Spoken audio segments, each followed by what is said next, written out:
pool. Okay? It's not going to happen. You can't argue with that type of person because that spirit does not evoke an argument. Now let's continue the story. Genesis chapter 16, verses 1 to 4. We need to go back to Genesis. Now Sarai, Abram's wife, had borne him no children. But she did have an Egyptian maidservant named Hagar. Okay? So she said to Abram, "The Lord has kept me from having children, so sleep with my maidservant. Perhaps I can build a family through her." Abram agreed. Underline that. Abram agreed to what Sarai said. So after Abram had been living in Canaan 10 years, Sarai, his wife, took her Egyptian maidservant, Hagar, and gave her to her husband to be his wife. And he slept with Hagar, and she conceived. And when she knew she was pregnant, she began to despise her mistress. Now I've always, when I've read this, I've always wondered about this when Abram agreed to sleep and have a child with Hagar, the Egyptian maidservant. I always wondered if God had a connection there to when he tossed the Israelites into slavery in Egypt for 400 years later on, but perhaps that's not true. But we do know this. If I was to put a little title over verses 1 to 4 in my Bible, I would say, Sarai takes matters into her own hands. Sarai's maidservant becomes her maid surrogate. And Abram agreed to plan B, and Hagar conceived. As the saying goes, the bun was now in the oven. But the problem is, the bun was the wrong son. You know what I mean? The bun was the wrong son. Now here's the point. You're going to see all kinds of arguments coming up after this mistake. Point number 3. Rejecting the revealed Word of God does not prevent arguments, it creates them. It creates arguments. When God has spoken to you, men or women, when God has spoken to you, and you have His Word on any given issue, follow the law of Proverbs chapter 3. Trust in the Lord with all your heart and lean not on your own understanding. No matter how many years may pass and the promise has not arrived, continue to trust in the Lord with all your heart and lean not on your own understanding. Once we go away from the revealed Word of God, the arguments come rushing in, like bugs into the house in the summer. They just start coming in. God had made a promise, but Abram and Sarai leaned on their own understanding. Now listen as the arguments come in like weeds to an untended garden. Verses 4 and 5, chapter 16. He slept with Hagar and she conceived. And when she knew she was pregnant, she began to despise her mistress. Okay? You can imagine how many arguments were going on between Sarai and her mistress, who was carrying the child that she wanted to be her own. But it says that Hagar despised her. And you knew she was going to take that to Abram, didn't you?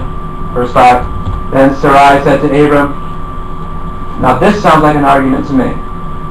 You are responsible for the wrong I am suffering. I put my servant in your arms, and now that she knows she is pregnant, she despises me. May the Lord judge between you and me. Abram responds, your servant is in your hands. Do with her whatever you think best. Then Sarai mistreated Hagar, so she fled from her. Now, what I hear Sarai saying here is this. Yes, it was my idea, Abram, to have you sleep with Hagar. But you didn't have to do it. You see what I mean? That's what I hear her saying. It's your fault. You didn't have to do it. Now look what you've done. My servant despises me. And then she says this, may the Lord judge between you and me. Boy, she invokes the Lord when it's her benefit, but when that child didn't come for 13 years, it was the Lord's fault probably somehow. And if you ask me, it's your fault, she said. And you know what? I agree with Sarai. It was Abram's fault. You know why? Point number 4. Husbands, never give your leadership responsibility to your wife. Okay? It was his fault. God came to Abram in a vision, not Sarai. He gave a promise to Abram, not Sarai. Now granted, both of them are involved, but he came to Abram. He says, this is my promise to you. It will happen. And he gave in.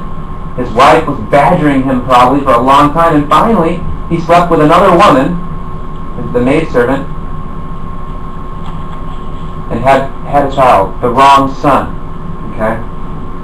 God holds husbands accountable for the leadership of the family. God made promises to Abram, not Sarai. He appeared in a vision to Abram, not Sarai. And when husbands, here's the important point, when husbands abdicate their responsibility as leader of the family, and I've seen this over and over again in marriages, it doesn't matter what state I'm a pastor in, it doesn't matter what church I'm in or what I'm doing, when husbands abdicate their responsibility as leaders of the family, the arguments just come marching in. They start lining up at the door. You know, because inside, this is what we as husbands have to realize, inside our wives, they want us to lead lovingly, but they want us to lead. And when we abdicate that responsibility and walk away from it, something is not right. And our wives do not want that. And our wives do not want us to give the leadership to them either. See, that's wrong, and that's where all the problems and the arguments come from. Perhaps it was her endless arguing that caused Abram to preempt the will of God. Maybe not. We'll never know on that one. But the principle remains the same. Husbands, do not act against the revealed Word of God. And by the way, we have pages upon pages of the revealed Word of God to lead us right here in the Bible. That's right. And do not abandon your post as leader of the family. If we do, we will reap more arguments and more confusion, not less. For example, verse 5 of chapter 16 and 6. As I read before, then Sarai to Abram, you are responsible for the wrongs I am suffering, and may the Lord judge between you and me. Verse 6, your servant, Abram said, is in your hands. Do with her whatever you think best. Then Sarai mistreated Hagar, so she fled from her. And the angel of the Lord found her near a spring in the desert. And it was that spring is beside the road to Shur. The way I interpret Abram's decision, saying it's in your hands, Sarai, goes something like this. I'm tired of arguing with you about this. Just do whatever you think is best.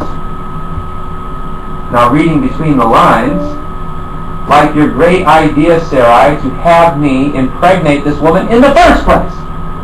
You do whatever you want to do. Keep in mind, he was just telling his wife, do whatever you want to do with this woman who was carrying Abram's son. It was his son.